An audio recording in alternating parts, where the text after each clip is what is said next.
Hello, daily dose സ്പൈസസിന്റെ പുതിയൊരു വീഡിയോയിലേക്ക് എല്ലാവർക്കും സ്വാഗതം. ഇന്നത്തെ വീഡിയോയിൽ ഞാൻ ചെയ്യാൻ പോകുന്നത് ഒരു സ്പെഷ്യൽ ഡിഷാണ്, അതായത് ചക്കപ്പഴംപൊരി. പേർലി മണി ഷോയില് അമല പോൾ വന്നപ്പോഴാണ് ഈ ചക്കപ്പഴംപൊരിയെ കുറിച്ച് എല്ലാവരും ഒന്ന് ചർച്ച ചെയ്യുന്നത്. എന്നാ പിന്നെ അതൊന്ന് ഉണ്ടാക്കി നോക്കിയിട്ട് തന്നെ കാര്യമെന്ന് വെച്ചു. അപ്പൊ ചക്കപ്പഴംപൊരി ഉണ്ടാക്കാനായിട്ട് വളരെ എളുപ്പമാണ്. പഴുത്ത ചക്കയാണ് നോക്കിയെടുക്കേണ്ടത്. വരിക്കച്ചക്കയാണ് നല്ലത്. എന്റെ കയ്യിൽ കൂഴച്ചക്ക കിട്ടിയോണ്ടാണ് ഒരുപാട് പഴുപ്പിക്കാതെ ഞാൻ എടുക്കുന്നത്. ഇതിൽ കൂടുതൽ ഇത് പഴുപ്പിച്ചു കഴിഞ്ഞാൽ ഇതങ്ങ് അളിഞ്ഞു പോകും, ഒരുമാതിരി അങ്ങ് ആവും. അപ്പൊ നിങ്ങളുടെ കയ്യിൽ വരിക്കച്ചക്ക ഉണ്ടെങ്കിൽ അത് തന്നെ ചൂസ് ചെയ്യാം. നല്ല പഴുത്ത ചക്ക നോക്കി ചൂസ് ചെയ്യാം. ഞാൻ ഇവിടെ ചക്കച്ചുള ചെറുത് 2ആയിട്ട് മുറിച്ചും വലിയ ചുളകൾ ഉണ്ടെങ്കിൽ അത് 3ആയിട്ട് മുറിച്ചുമാണ് എടുത്തിട്ടുള്ളത്. നിങ്ങൾക്ക് ആവശ്യമുള്ള സൈസിന് മുറിച്ച് എടുക്കാവുന്നതാണ്. ഞാൻ ഇവിടെ ഒരു 1/2 കപ്പ് അളവിലാണ് മൈദ എടുത്തിരിക്കുന്നത്. കൂടെ ഒരു പിഞ്ച് ബേക്കിംഗ് സോഡയും കൂടെ ആഡ് ചെയ്ത് കൊടുക്കുകയാണ്.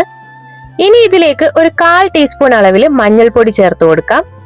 ഇതിലേക്ക് ഒരു നുള്ളു ഉപ്പ് ചേർത്ത് കൊടുക്കാം, മധുരമൊക്കെ ഒന്ന് ബാലൻസ് ചെയ്യാൻ വേണ്ടിയിട്ടാണ്.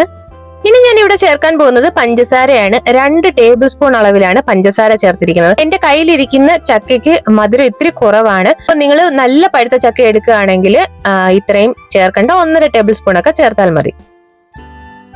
ഇനി ഇതിലേക്ക് ഒരു 1/4 ടീസ്പൂൺ അളവിൽ ജീരകം ചേർത്ത് കൊടുക്കാം. ജീരകത്തിന് പകരം നിങ്ങൾക്ക് എള്ള് വേണമെങ്കിലും ചേർത്ത് കൊടുക്കാം. ഇത് രണ്ടും ഇല്ലെങ്കിലും ഒരു കുഴപ്പവും.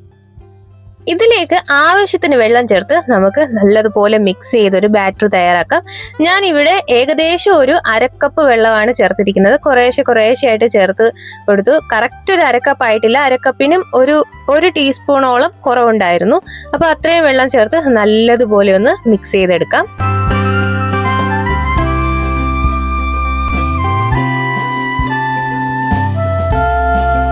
നമ്മൾ നോർമൽ പഴംപൊരി ഉണ്ടാക്കുന്ന അതേ ബാറ്റർ തന്നെയാണ്, ഒരു വ്യത്യാസവും ഇല്ല. ഞാനിവിടെ അരിപ്പൊടി ചേർത്തിട്ടില്ല, കാരണം നമുക്ക് അത്ര ക്രിസ്പി ആയിട്ട് വേണമെന്നുണ്ടെങ്കിൽ മാത്രം അരിപ്പൊടി ചേർത്താൽ മതി. അരിപ്പൊടി ചേർത്തില്ലെന്നും പറഞ്ഞു ഒരു കുഴപ്പവും ഇല്ല. അപ്പോൾ നമുക്ക് നല്ലതുപോലെ ഒന്ന് മിക്സ് ചെയ്തെടുക്കാം. നമ്മൾ ബാറ്റർ നല്ലതുപോലെ മിക്സ് ചെയ്ത് റെഡിയാക്കി എടുത്തിട്ടുണ്ട്. ഇനി ഒരു പാൻ ചൂടാക്കാം. പാനിലേക്ക് ആവശ്യത്തിന് വെളിച്ചെണ്ണ ഒഴിച്ചു കൊടുക്കാം. ചക്കയുടെ ചുളയൊക്കെ ഒന്ന് മുങ്ങിക്കിടക്കുന്ന പരുവത്തിന് വെളിച്ചെണ്ണ നമ്മൾ ഒഴിച്ചു കൊടുക്കണം. എണ്ണയൊന്ന് ചൂടായി വരുമ്പോൾ നമുക്ക് ഓരോ ചക്കച്ചുളയായിട്ട് നമുക്ക് ഈ ബാറ്ററിലോട്ട് മുക്കിയിട്ട് എണ്ണയിലോട്ട് വിട്ടുകൊടുക്കാം. എന്നിട്ട് ഒരു സൈഡ് മുരിഞ്ഞ് വരുമ്പോഴത്തേക്ക് നമുക്ക് മറിച്ചിട്ട് അടുത്ത സൈഡും കൂടി വേവിച്ചെടുക്കാം. ഈ സ്നാക്കിന് ചക്കപ്പഴംപൊരി എന്ന പേര് വരാൻ കാരണം എന്താണെന്ന് ആർക്കെങ്കിലും അറിയാമെങ്കിൽ ഒന്ന് കമന്റ് ചെയ്തേക്കണേ. എന്റെ ഒരു ഇത് വെച്ചിട്ട് ഞാൻ നോക്കുമ്പോൾ നമ്മൾ പഴംപൊരി ഉണ്ടാക്കുന്ന അതേ ബാറ്ററിൽ തന്നെയാണ് ഉണ്ടാക്കുന്നത്. പിന്നെ ചില സ്ഥലത്ത് ചക്കപ്പഴം എന്നാണ് ചക്കയ്ക്ക് പറയുന്നത്. ചിലപ്പോൾ അതുകൊണ്ടാവാൻ ചക്കപ്പഴംപൊരി എന്ന് പറയുന്നത്.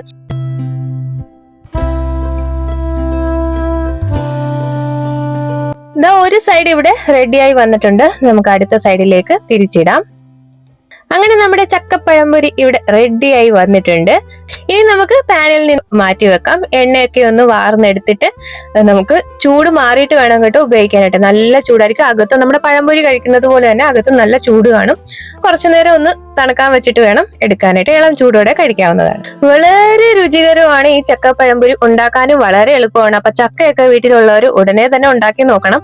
പഴുത്ത വരിക്കച്ചക്ക ഉണ്ടെങ്കിൽ അതാണ് നല്ലത്. കൂഴച്ചക്ക ഞാൻ അത്ര പ്രിഫർ ചെയ്യില്ല, കാരണം ഒരുപാട് പഴുപ്പിച്ച് നമുക്ക് എടുക്കാനൊക്കെ ഇല്ല. അതങ്ങ് ഒരുമാതിരിയായി പോവും അതിന്റെ പുറമൊക്കെ. അപ്പൊ ആ ഒരു കുഴഞ്ഞു വരുന്ന പരുവത്തിൽ നമുക്ക് ഇത് ഉണ്ടാക്കാൻ പറ്റില്ല. അപ്പൊ വരിക്കച്ചക്ക ഉണ്ടെങ്കിൽ, നല്ല മധുരമുള്ള ഉണ്ടെങ്കിൽ ഉടനെ തന്നെ അങ്ങ് ചെയ്തു നോക്കുക. നല്ല ടേസ്റ്റ് ആണ്. അമലാപ്പോളിന് ഇത് ഇഷ്ടമാണെന്ന് പറഞ്ഞതിന്റെ സീക്രട്ട് ഇപ്പോഴാണ് മനസ്സിലായത്. അടിപൊളി ടേസ്റ്റ് ആണ്. എന്റെ ചാനൽ ആദ്യമായിട്ടാണ് കാണുന്നതെങ്കിൽ ലൈക്ക് ചെയ്യാനും കമന്റ് ചെയ്യാനും സബ്സ്ക്രൈബ് ചെയ്യാനും മറക്കല്ലേ. ഇഷ്ടപ്പെട്ടാൽ മറ്റുള്ളവർക്ക് കൂടി ഒന്ന് ഷെയർ ചെയ്ത് കൊടുക്കണേ. പുതിയൊരു വീഡിയോയുമായി ഉടൻ തന്നെ കാണാം.